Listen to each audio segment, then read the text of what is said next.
इन crispy crispy कचौरियों को देखिए, कौन कहेगा ये आटे से बनी हुई है। तो फ्रेंड्स, आज मैं आपके लिए लाई हूँ चने दाल की कचौरी जो कि आटे से बनाई गई है। तो कचौरी की इस यूनिक रेसिपी को ज़रूर ट्राई कीजिए। हेलो फ्रेंड्स, मीनाक्षी के मैजिकल किचन में आपका स्वागत है। तो कचौरी की स्टफिंग बनाने के लिए मैंने यहाँ पर तैयारी करके रखी हुई है। तो यहाँ पर चना दाल, 1 कटोरी चना दाल मैंने ली थी जिसे ओवरनाइट भिगो कर रखा हुआ था। तो मैं आपको चना दाल चेक करके दिखाती हूँ। तो ये बिल्कुल तैयार है, ये आराम से टूट रही है। तो यहाँ गरम मसाला लिया है, नमक लिया है, हल्दी पाउडर, लाल मिर्च पाउडर, धनिया पाउडर, जीरा, सौंफ, यहाँ पर हींग ली है और जो ये पेस्ट है वो लहसुन और अदरक का पेस्ट है जो हमने पहले से रेडी कर लिया है, हरी मिर्च और बहुत सारा प्याज। यहाँ पर करी लीव्स ले ली है। तो सबसे पहले चना दाल को पीस लेते हैं। तो दाल को मिक्सर जार में डालकर हम इसे पीस कर तैयार करेंगे। तो हमें पानी बिल्कुल बहुत थोड़ा यूज करना है। तो ये जार को किया बंद और पीस लेते हैं इसे। तो ये पीस कर तैयार है। आप देख रहे हैं ये बिल्कुल थिक है। इसमें पानी की क्वांटिटी बहुत ही कम रखना है और इसमें जो दाल है वो रहने दीजिए। बीच बीच में जब दाल आएगी वो टेस्ट को और भी बढ़ा देगी। तो हम ट्रांसफ़र कर लेते हैं इसे एक बोल में। तो बाकी बची हुई दाल भी हम पीस कर तैयार कर लेते हैं। तो जैसा कि मैं बता चुकी हूँ, दाल को पीसने में बहुत कम पानी यूज़ करना है। अगर आपको लगे कि दाल आपको पीसने में और पानी लग रहा है तभी आप मिलाइए। अगर दाल पतली हो जाएगी, पानी ज़्यादा हो जाएगा तो आपकी स्टफिंग में बहुत प्रॉब्लम होगी। तो देखिए दाल बिल्कुल पीसकर हमने तैयार करके रख ली है। ये बहुत ही थिक है, इसमें एक्स्ट्रा वाटर आपको नहीं दिख रहा है। बिल्कुल ऐसे ही आप तैयार कीजिए। तो सबसे पहले यहाँ पर हमने ले ली है कढ़ाई और इसमें तेल डाल दिया है। तेल आप कोई भी यूज कर सकते हैं। तेल गर्म होते ही सौंफ और जीरा तड़के में डाल देंगे। इसके बाद प्याज और हरी मिर्च जो हमने काट के रखी हुई है वो भी साथ में डाल दीजिए और अच्छी तरह से इसे मिक्स कर देंगे। मिक्स करने के बाद हमें वेट करना होगा। वेट किस बात का? वेट करेंगे प्याज के सुनहरे होने का। प्याज के सुनहरा होते ही हम इसमें करी पत्ते डाल देंगे। आप चाहें तो करी पत्ते काट के भी डाल सकते हैं जिससे कि सारी कचौरियों में इक्वली वो पहुंच जाए। अगर आपको बड़ी बड़ी करी लीव्स पसंद नहीं है तो फ्लेवर के निकल जाने के बाद उन्हें आप अलग भी कर सकते हैं। साथ ही हींग भी डाल देते हैं। अगर पहले हींग डालेंगे तो वो जल जाएगी, इसलिए अभी डाल रहे हैं। साथ ही लहसुन अदरक का पेस्ट भी डाल देंगे। सारी चीज़ों को थोड़ा सा गोल्डन होने तक वेट करेंगे। मसाले डाल देंगे। तो धनिया पाउडर, हल्दी पाउडर, लाल मिर्च पाउडर, तीखा स्वाद के अनुसार कम ज़्यादा कर सकते हैं, गरम मसाला, नमक, सारी चीज़ें हम डाल देंगे और मिक्स कर देते हैं। कुछ ही देर में जब मसाले रोस्ट हो जाने के बाद इसमें थोड़ी सी काली मिर्च पाउडर डाल देंगे।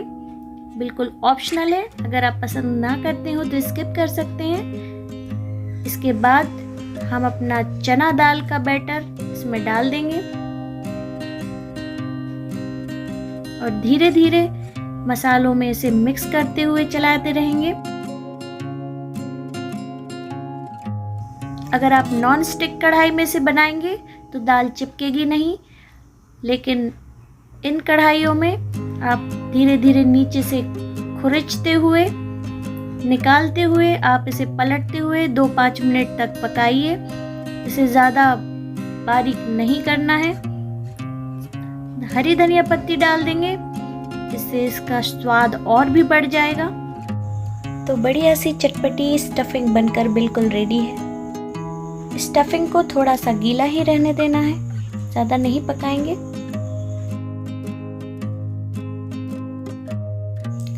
तो चलिए अब कचौरियों के लिए आटा लगा लेते हैं।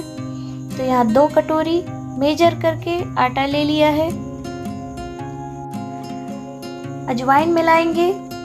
मैदा का यूज़ यहाँ पर हम कचौरी खुसखुसी बनाने के लिए कर रहे हैं। 1 कटोरी मैदा लेंगे, आधा चम्मच नमक लेंगे और मोयन के लिए थोड़ा सा तेल ले लेंगे। अगर आप मैदा यूज़ नहीं करना चाहते हैं तो आप सिर्फ आटे से भी बना सकते हैं। तो आप सारी चीज़ों को अच्छी तरह मिलाइए, उसके बाद ही आटा लगाइए। थोड़ी मात्रा में मैदा मिलाने से कोई प्रॉब्लम नहीं होगी आपको। तो थोड़ा थोड़ा पानी डाल के हम डो रेडी कर लेंगे।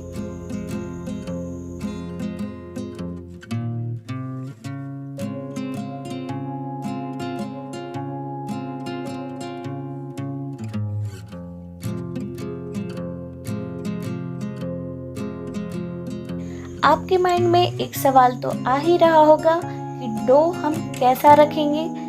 डो ना ज़्यादा टाइट होना चाहिए, ना ज़्यादा गीला होना चाहिए।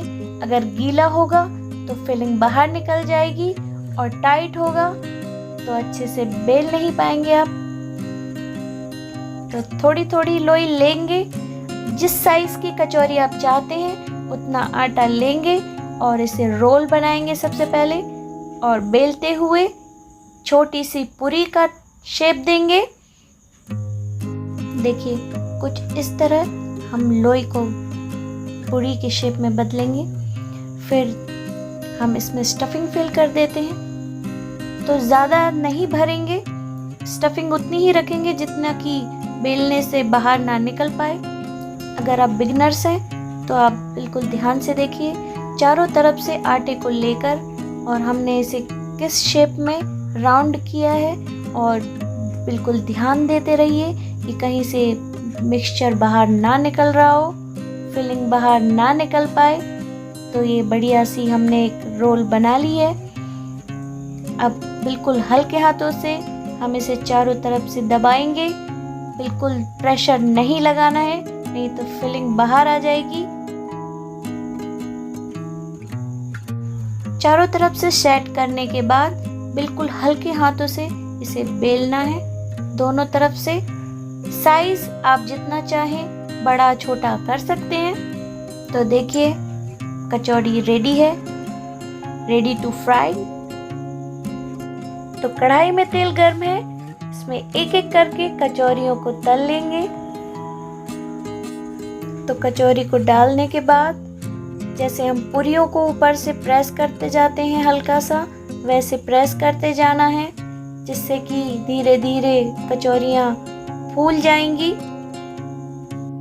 नीचे से गोल्डन ब्राउन होना शुरू होने के बाद हम कचौरी को पलटेंगे और पलटते हुए दोनों तरह से, दोनों जगह से सेकते रहेंगे। अच्छा सुनहरा कलर आने के बाद हम इसे बाहर निकाल लेंगे। ठीक इसी तरह बाकी की कचौरियाँ भी तल कर रेडी कर लेंगे। तो बढ़िया कचौरियाँ बनकर तैयार होने वाली हैं। आप तैयार हो जाइए, इन्हें बनाइए और टेस्ट कीजिए। और अगर पसंद आती है मेरी रेसिपी तो मेरी रेसिपी को लाइक कीजिए, शेयर कीजिए और मेरे चैनल को सब्सक्राइब करना मत भूलिए।